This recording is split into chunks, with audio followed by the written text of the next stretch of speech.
next is the discussion section of my literature review. So beginning with the studies by Jarvis and Krashen and Jarvis and Archelios, the findings of both studies are similar in that both studies found that computer-assisted language learning happened through the exposure to authentic text. They also both concluded that that traditional call tutorial programs did help in monitoring vocabulary and grammar, but they did have both studies did have some shortcomings, some limitations. For example, both studies only used English language learners as their study participants.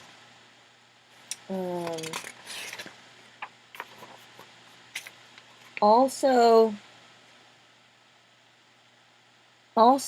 the studies didn't address the social economic status of the study participants. All the study participants in both studies had access to a computer, and most of the study participants had access to mobile technologies such as smartphones and tablets. So maybe it's possible to assume that very few of these study participants came from a lower socioeconomic status.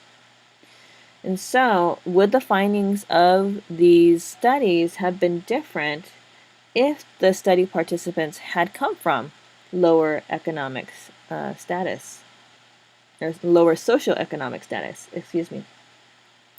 Also, both studies did not measure the fluency of participants in the target language before the intervention, so before the exposure to authentic texts via computer or other technology, and after.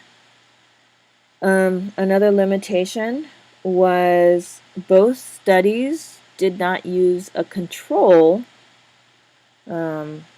to compare with. Let's see. Let's go to the next slide, which is about the advantages and disadvantages of call. As I mentioned earlier, all these studies concluded that call overall has positive effects on language learning. The first two studies, the literature review by Lyon Kritsonis and the meta-analysis by Maccaro et al., both were very in-depth and used many sources of information to come to their conclusions. So I would consider that a strength. The weakness of the first two studies is similar to the studies by Jarvis and Krashen and Archelios, in that the studies didn't really stress the impact or the variable or different variables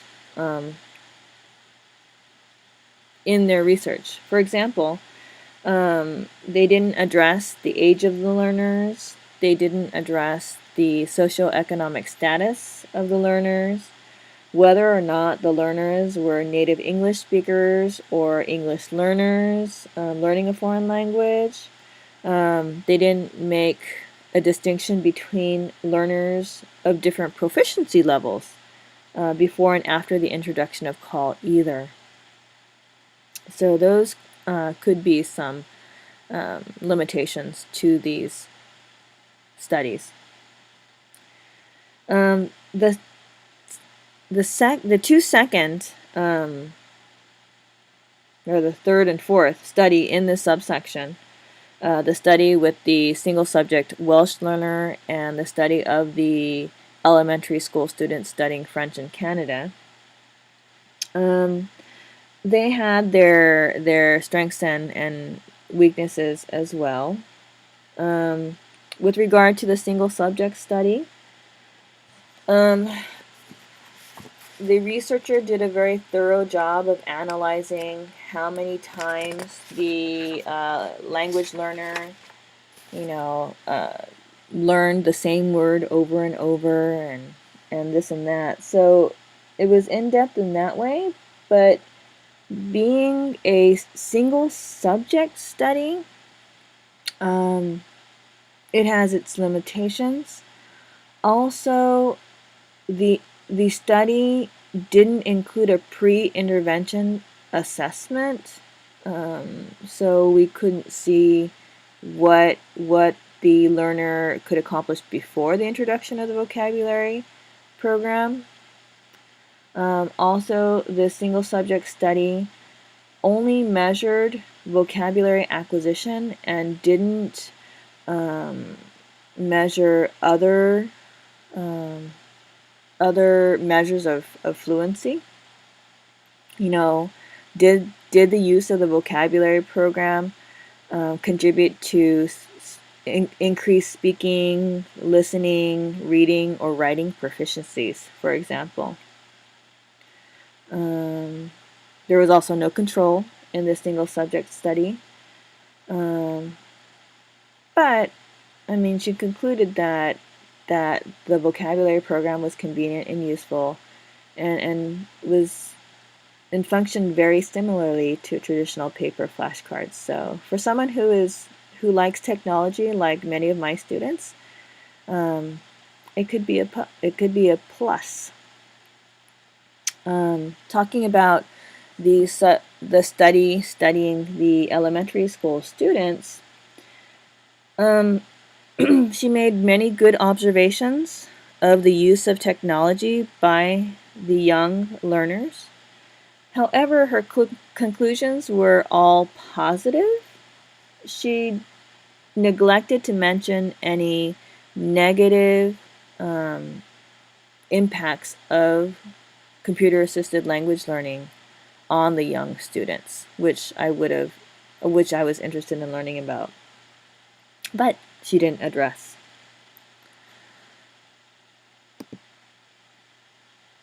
The third subsection was about teacher training.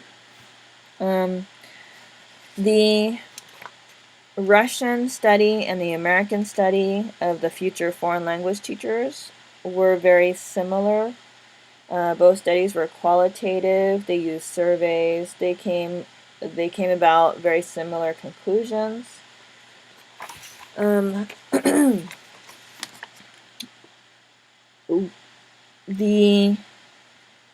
The findings, however, actually the way that these studies were conducted, however, could be improved.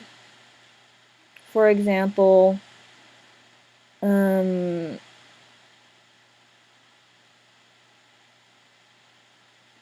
me backtrack. So thinking on the limitations of these studies, we have to consider the background of the participants of the studies. It was noted in the Russian study that in Russia, very few language teachers use computer-assisted language learning in their classrooms. And this was a study from 2011, so not very long ago. So the lack of exposure to computer-assisted language learning in Russia may not be comparable to, say, the American experience. Let's see.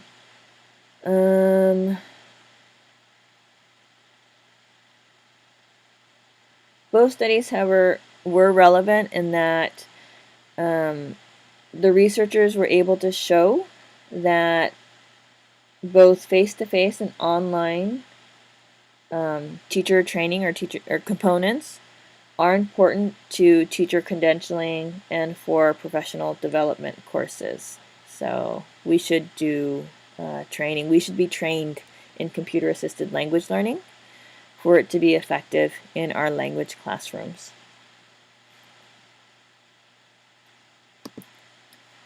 I'd like to go to the implications for teaching and learning. The first implication of incorporating computer-assisted language learning in the foreign language classroom is the cost, and the limitations of the technology.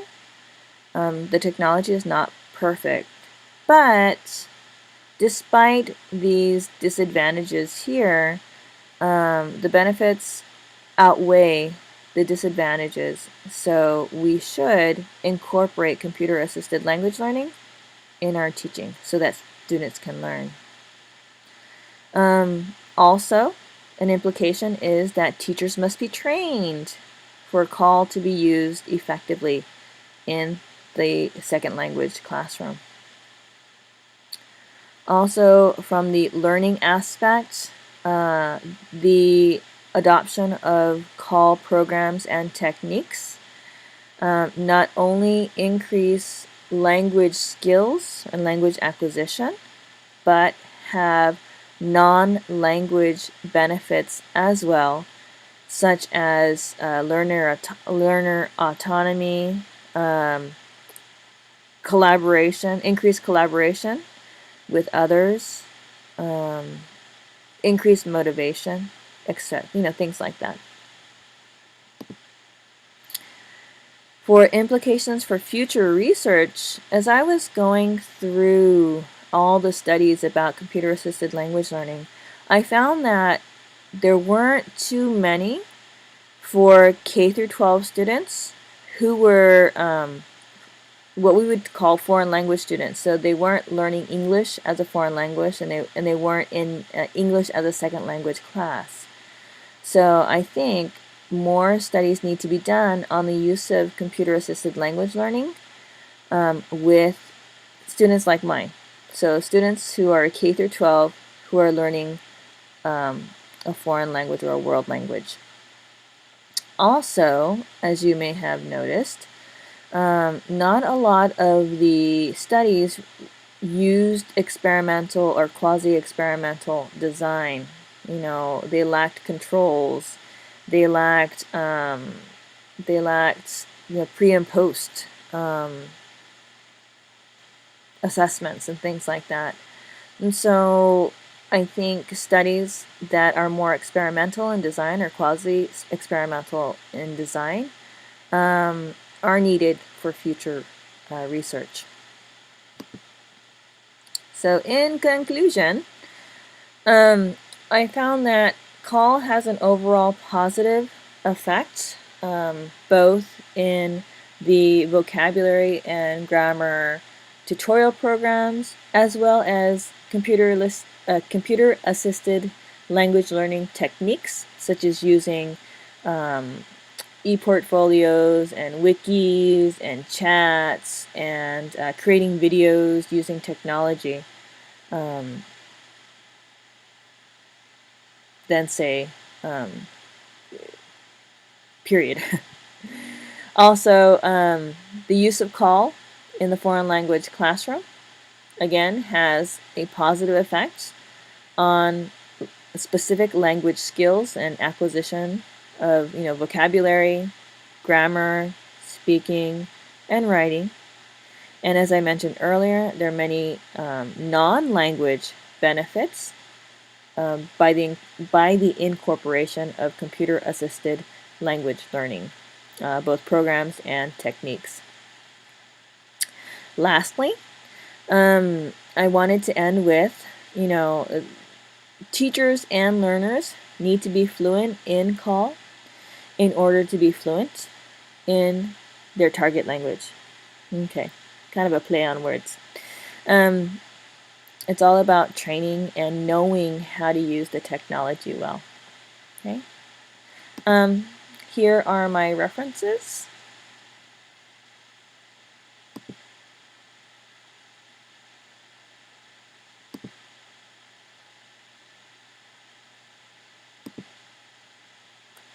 And that concludes my presentation. Good night, everybody.